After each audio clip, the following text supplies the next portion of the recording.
Assalamualaikum warahmatullahi wabarakatuh. Kembali lagi di Iki Channel, baca cerita seputar manhwa. Sebelum memulai ceritanya, berikan dukungan ke channel ini dengan cara like, comment, and subscribe. Dan jangan lupa tekan tombol notifikasi lonceng agar tidak ketinggalan alur cerita lainnya. Oke, kita langsung masuk saja ke alur ceritanya. Cekidot.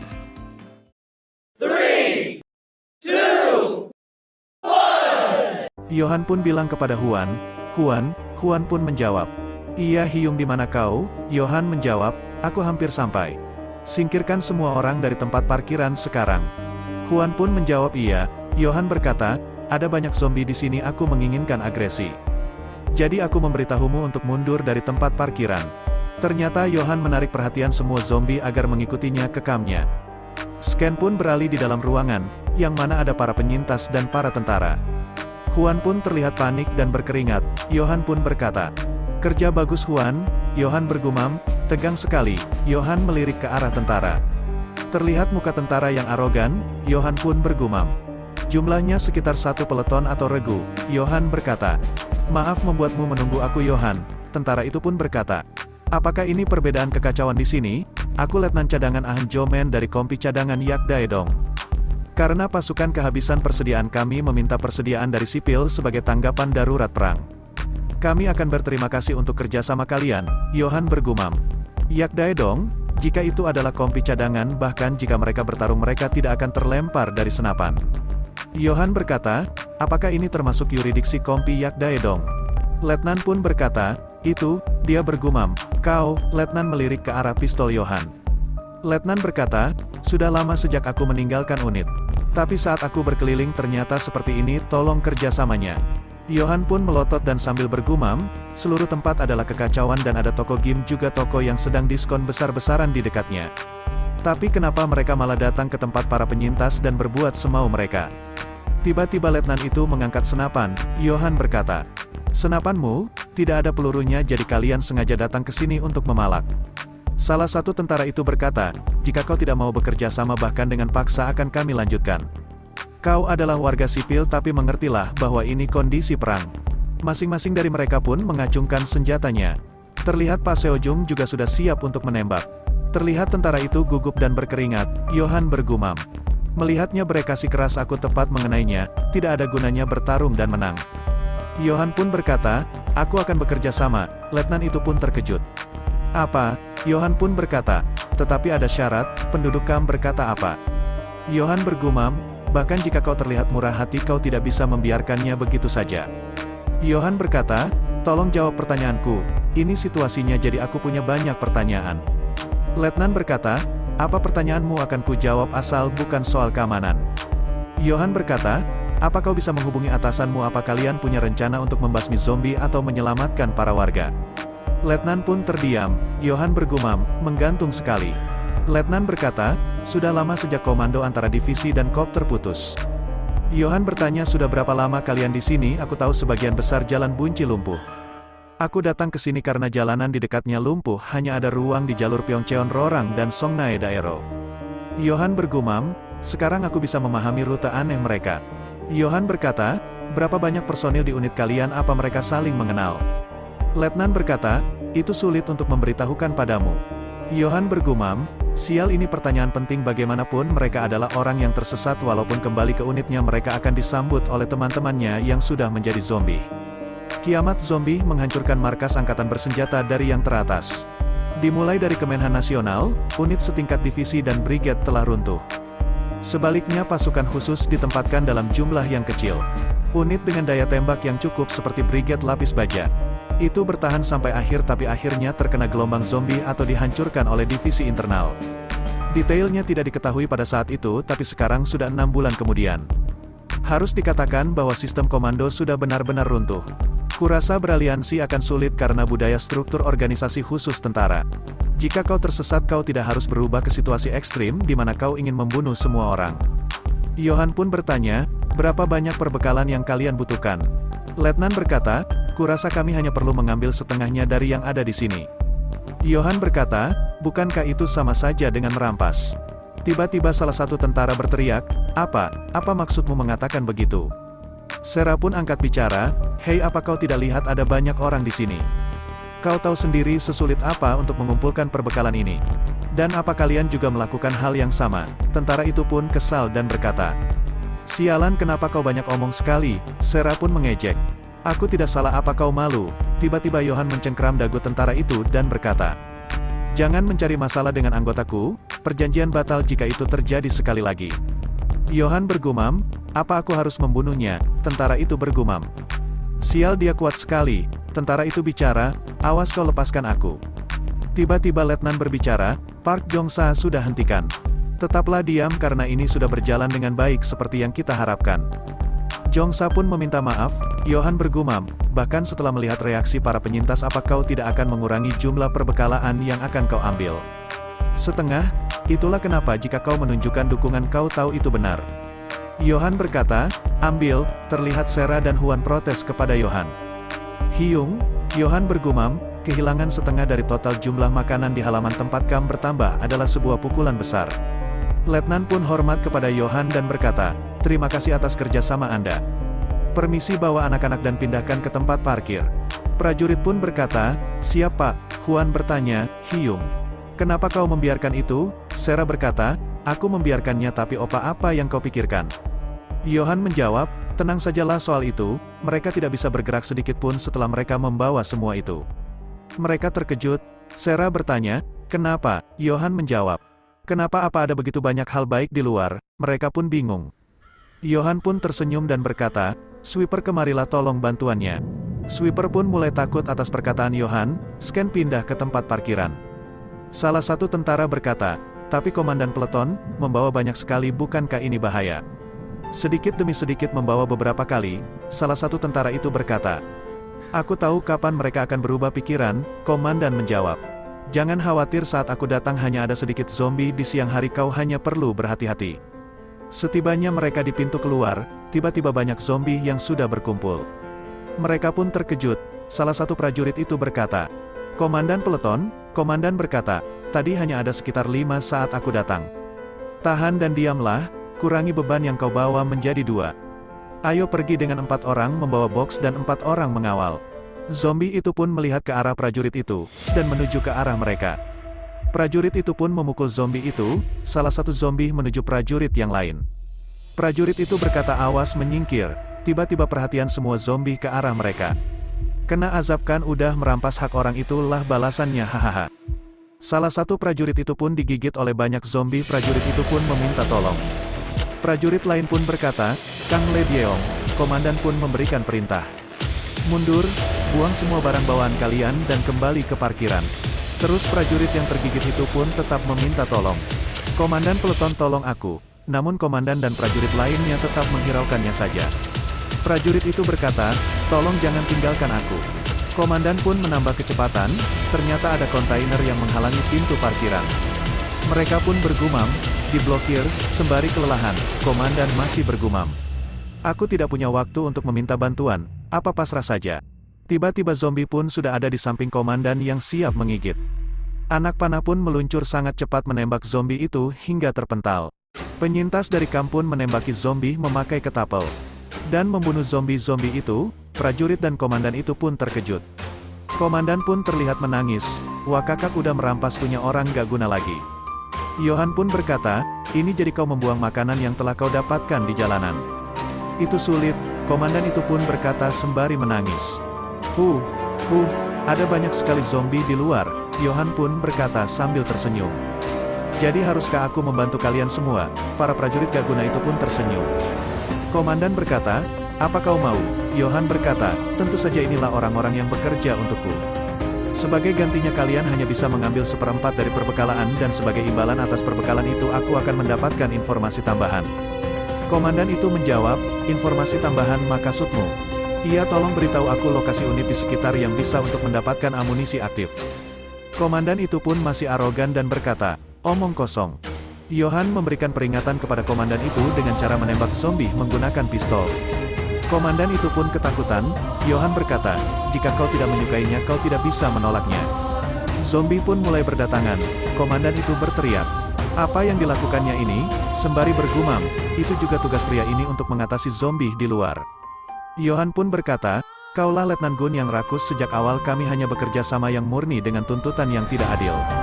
Komandan itu gemetar, Johan berkata, dan tidak apa-apa untuk mengembalikan barang-barang kami ke tempatnya ya kan? Tubuh itu tidak membutuhkan makanan, komandan berpikir sejenak. Dan berkata, aku akan coba, menerima, Johan dan kawan-kawan pun beraksi.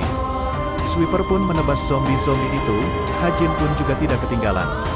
Komandan dan prajurit arogan tadi juga terkejut dan berkata, bertarungnya luar biasa, Johan pun menyodorkan peta ke komandan.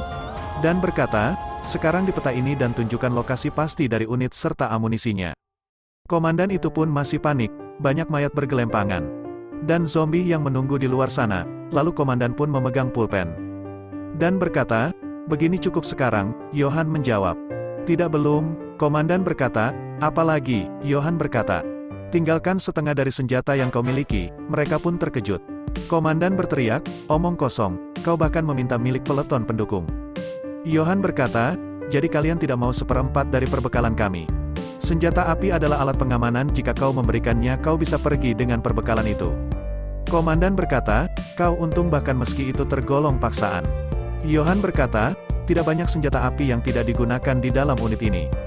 Bagaimanapun tidak akan ada peluru sekarang, Huan beri orang-orang ini 4 buah pisau atau semacamnya. Huan menjawab baik Hyung, mereka pun mengambil senapan punya tentara itu.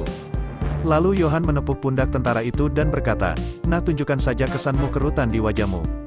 Kami akan membahasnya, kau angkatlah barang bawaanmu. Buatlah grup bersiaplah aku memancing para zombie. Hajin kau yang jadi pemimpin, Hajin menganggukkan kepala. Huan tim pencari sedang kosong jadi aku harus mencari pengisinya. Huan menjawab baik Hyung, Johan berkata, aku dengar bahwa ada anggota baru. Maaf tapi tolong tunggu sebentar, anggota baru menjawab sembari tersenyum. Iya enggak apa-apa, Johan berkata, kau yang di sana. Iya ucapnya, Johan berkata, ini rekan baru kita dia seorang dokter kau akan memandunya ke kamp dan memberinya beberapa makanan lezat. Jika kau memberitahu apa yang dia butuhkan aku akan memberikannya padamu. Wanita itu pun berkata, baik, Johan bergumam. Bersemangat sekali, dokter perkenalannya nanti dan istirahat saja dulu.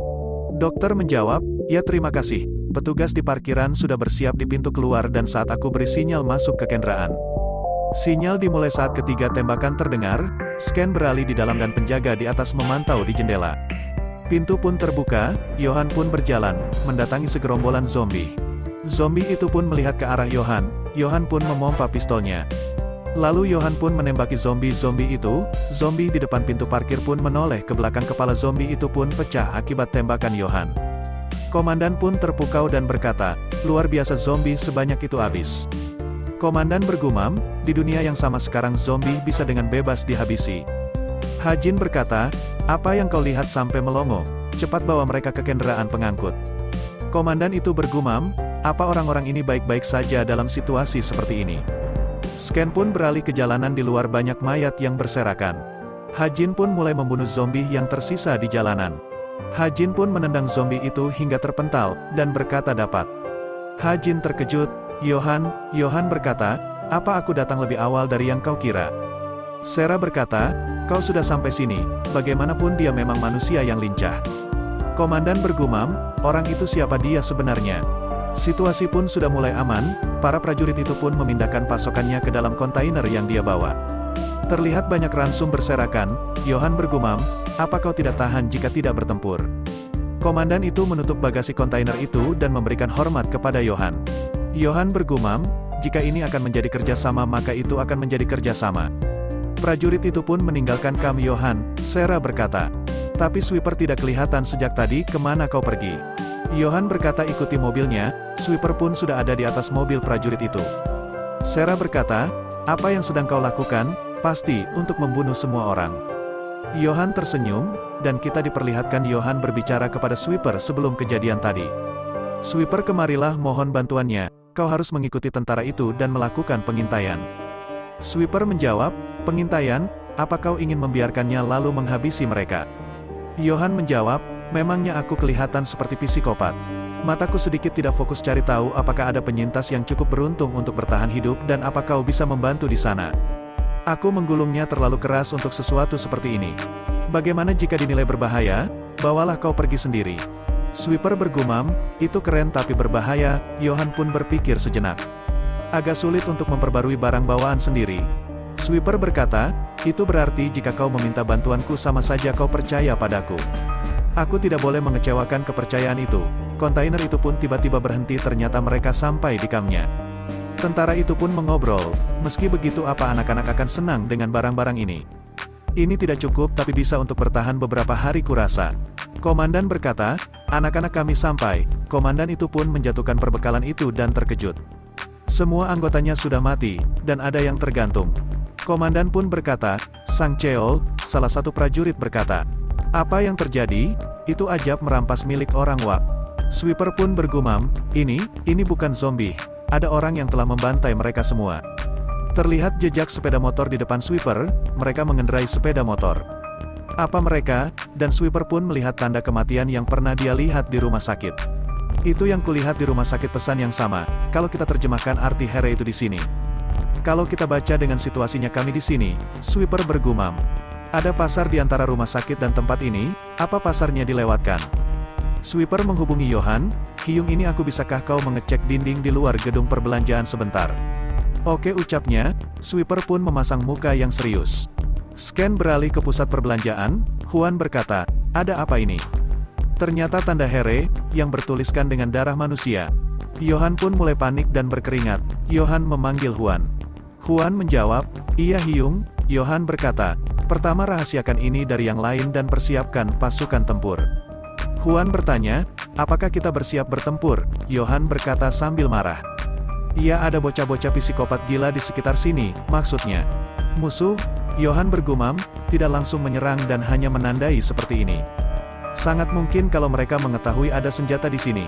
Tapi aku tidak akan bisa menyembunyikannya secara menyeluruh sampai saat penyerangan terjadi. Dan kemudian memberi mereka waktu untuk bersiap. Arti dari tanda ini adalah 1 dari 2. Mereka cukup bodoh untuk tidak bisa memikirkan itu. Baik, abaikan ini sepenuhnya, dalam hidupku yang terakhir. Aku belum pernah dikalahkan kecuali oleh Seo Seng Yeon. Ternyata Survival Alliance yang diperlihatkan di chapter sebelumnya adalah musuh Johan mengalahkannya. Dan kali ini untuk melawan siapapun aku tidak akan kalah. Scan beralih ke gudang persediaan, Johan bertanya, dokter bagaimana keadaanmu? Dokter menjawab, wow aku sangat terkejut bagaimana kalian mempertahankan hidup sejauh ini. Makanan adalah makanan tapi ada berapa banyak pakaian dan bahan pokok yang membuatku sangat terkejut. Johan bergumam, kurasa kau akan masuk ke gelombang. Dan berkata, di kamp baru kau menyukainya syukurlah. Seumur hidup kau bisa membuat rumah sakit sendiri, sayangnya tidak ada ruang medis. Tapi tolong diperhatikan dengan baik-baik, dokter menjawab terima kasih banyak. Scan beralih ke Johan yang bertemu anggota baru dan berkata, Seo Hee, tidak menerima pengunjung tanpa draft selama kau memutuskan untuk tinggal di sini. Kalian harus mematuhi aturan dan kendali di sini, apa kalian siap? Mereka pun berkata siap. Johan pun bergumam, siapa dia orang ini layak untuk diangkat sebagai tim pencari. Johan berkata, Shin Dong Seok tetaplah di sini dan gabung dengan tim pencari. Sisanya aku akan kirim kalian ke kamp dan rumah sakit di sana kalian bisa hidup. Dong Seok pun berkata, pergi ke kamp lain, apakah di sana aman karena aku harus melindungi saudari dan kedua keponakanku? Johan menjawab, ada banyak pekerjaan tapi di sana aman jangan khawatir. Cuma 15 menit dari sini dan kau bisa bertemu mereka setiap hari. Dong Seok menjawab ya, Johan berkata, makanlah sepuasnya hari ini dan tenanglah wajahmu pucat sekali. Hari pun mulai malam, Sera dan Seong Jin pun membagikan perbekalan ke penduduk kamp. Johan memanggil Huan, Huan menjawab, iya Hyung, Johan meminta Huan. Awasi pendatang baru kita tidak tahu mereka, Huan menjawab. Baik, Johan berkata, oh ya, sudah berapa lama sejak Hyuk pergi?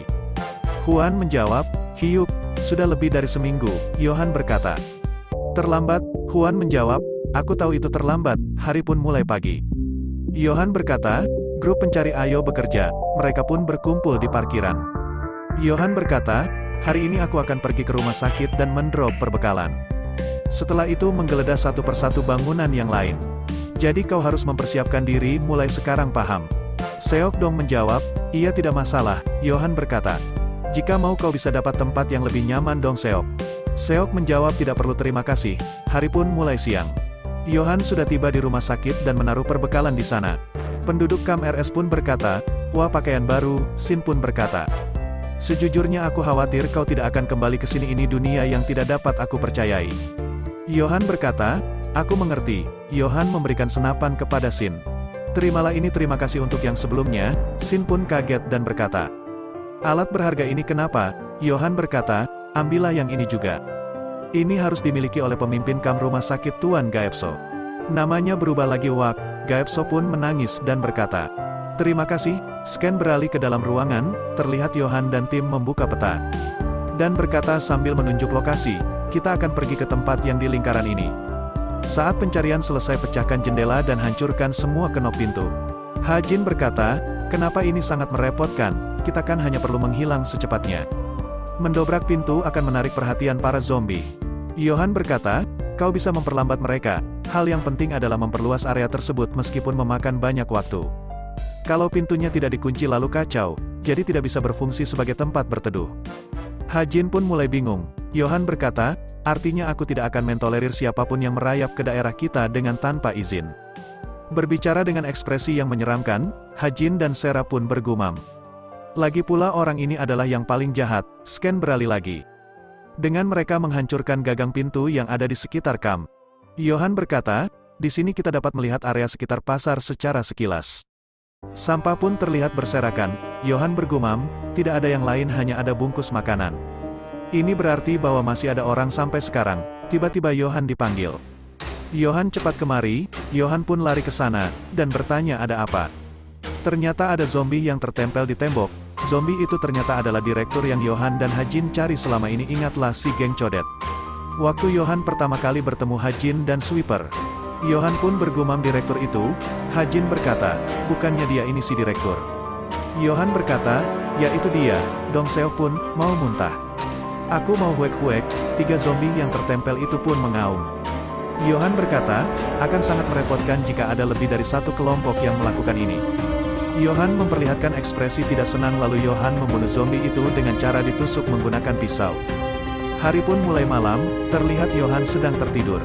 Tiba-tiba terdengar suara, Yohan pun terbangun dan bergumam, "Itu suara motor." Terlihat seseorang lari atas tangga. Yohan pun mau membuka pintu. Yohan mendengar teriakan orang yang berkata, "Tidak," ternyata seseorang sedang ngenskui di dalam ruangan. Wah, terus lagi mas." Yohan pun terkaget-kaget. Yohan pun mulai tersipu malu dan bergumam, "Sungguh perbuatan yang terlalu menyakitkan untuk dilihat." Yohan pun teringat sesuatu dan bergumam, "Oh iya, sumber suara motor itu, aku harus mengeceknya. Oh, aku di sini untuk melihat posisi motor, jadi istirahatlah dan lakukan tugasmu." Sulit mengatakannya. Huan pun datang dan berkata, "Hyung, kau sedang apa di sana?" Yohan berkata, "Kenapa?" Huan mendengar suara desahan dan berkata, "Sedang ada apa di sana?" Huan pun terkejut dan berkata, "Ada yang lagi ski di papap." Yohan bergumam, suara sepeda motornya sudah hilang. Dan berkata, "Sudah, ayo sekarang kita turun." Huan berkata, "Hyung, apa ini kesukaanmu?" Yohan berkata, "Apa?" Huan berkata, "Enggak ngira kalau Hyung punya hobi seperti ini." "Wow. Hyung, aku kecewa." Yohan berkata, "Jong Huan." Hyung, ucap Huan. Huan pun dipukul oleh Yohan dan diseret ke bawah.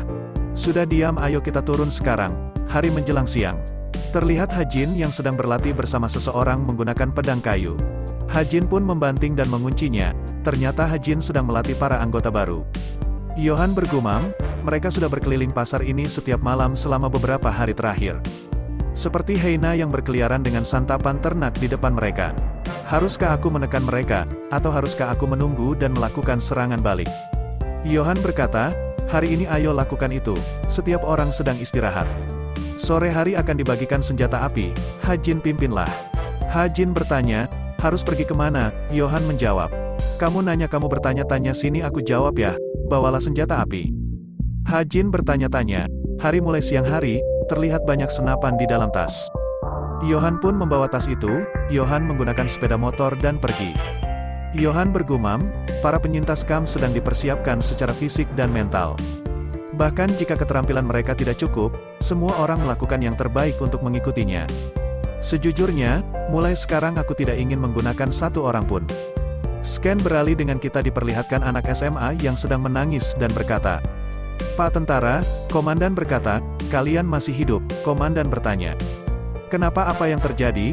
Salah seorang siswi pun menjawab. Beberapa hari yang lalu orang-orang menakutkan datang dengan sepeda motor. Tiba-tiba mereka mulai membunuh para guru dan tentara. Komandan berkata, mereka membunuhnya tiba-tiba tanpa tujuan. Siswi itu menjawab, aku tidak tahu, lalu Paman Kapten Dong mencegahku keluar. Tapi tiba-tiba dengan pisau, mereka membunuh semua yang kabur. Dan para wanita dibuka pakaiannya, dibekap, semua orang yang di luar sepertinya sudah dihabisi. Jadi aku coba masuk ke kelas dan sembunyi begitu, sembari menangis. Aku sangat takut, ternyata sweeper mendengar percakapan mereka. Lalu sweeper pergi dan berkata, wah rasanya pengap sekali. Sweeper menghubungi Johan, ini aku Hyung, sudah kau periksa? Johan menjawab, di dinding ada tanda-tandanya. Sweeper bergumam, sial, tidak ada tempat yang tidak menumpuk. Sweeper berkata, tentara itu melindungi para siswa, mereka tidak mengintimidasi. Mereka sepertinya juga menyerang ke sini, apa tindakan kita? Johan bertanya, menurutmu bagaimana? Sweeper berkata, aku lakukan apapun yang Hyung perintahkan. Johan berkata, orang yang melihatnya harus menilai, sekedar datang bunuh mereka semua atau membawanya kau yang putuskan. Sweeper menjawab, baik. Scan beralih ke pusat perbelanjaan. Terlihat Johan sedang rapat dengan penduduk kampnya. Seong Jin berkata, omong kosong orang-orang jahat itu. Pak De berkata, Johan, lalu apa yang akan kita lakukan? Pastinya ada alasan kenapa kita melakukan rapat ini. Johan berkata, kita tidak pernah membunuh siapapun ya. Membunuh banyak zombie, tapi itu tidak seperti membunuh orang. Tapi mereka adalah manusia yang bukan manusia, saat kita ragu untuk membunuhnya. Pedang mereka akan mengenai kita, penduduk kampung memperlihatkan muka yang serius. Johan berkata, bersiaplah untuk membunuh mereka, hal yang sama untuk mereka yang tidak ada di sini. Tiba-tiba Pak De berkata, untuk meyakinkan orang aku harus memegang pistolnya lagi. Aku bahkan tidak dapat mengingat kapan pertahanan sipil berakhir, sambil tertawa hahaha. Seong Jin berkata, aku juga bertanya-tanya kenapa kau tiba-tiba menyerahkan senjata itu seperti ini. Johan bergumam. Ini sangat berbeda dari respon yang diharapkan, kukira akan berbicara atau memberontak melawannya. Seong Jin berkata, hei Johan, regangkan wajahmu, apa yang kau lakukan sendirian? Johan terkejut, apa? Seong Jin berkata, kita tidak akan melanjutkan membunuh mereka, tapi kita tidak akan menghentikan mereka. Tapi apakah menurutmu kita akan melakukan yang sebaliknya? Atau apakah menurutmu mereka adalah orang-orang yang mengatakan bahwa mereka tidak tahu tentang kehidupan mereka dan akan membunuhku? Ini tidak seperti dulu lagi, sembari mengasih kertas dengan tulisan. Johan berkata, ini. Seong Jin berkata lagi, aku memberikan catatan ini pada orang-orang di kamp kita, bawa semuanya. Sekarang yang harus kau lakukan adalah mempelajarinya dengan benar. Johan tersenyum dan berkata, apakah begitu? Pintu pun terbuka dan terlihat banyak penduduk kamp yang masuk ke sana. Seong Jin berkata, oke, beri kami instruksi soal operasinya Kapten. Kami percaya padamu. Johan pun memperlihatkan ekspresi yang tidak percaya bahwa penduduk kamp telah berubah menjadi kuat. Scan pun berakhir dengan memperlihatkan penduduk kamp bersatu dengan satu komando yang diberikan kepada Johan. Nantikan alur cerita selanjutnya hanya di Iki Channel. Terima kasih telah menonton dan mendukung channel ini. Bagi yang belum subscribe, mohon dukungannya untuk di-subscribe agar bisa mencapai 1000 subscriber dan channel ini berkembang dan membawakan cerita yang lebih seru lagi. Sekian dari saya, terima kasih.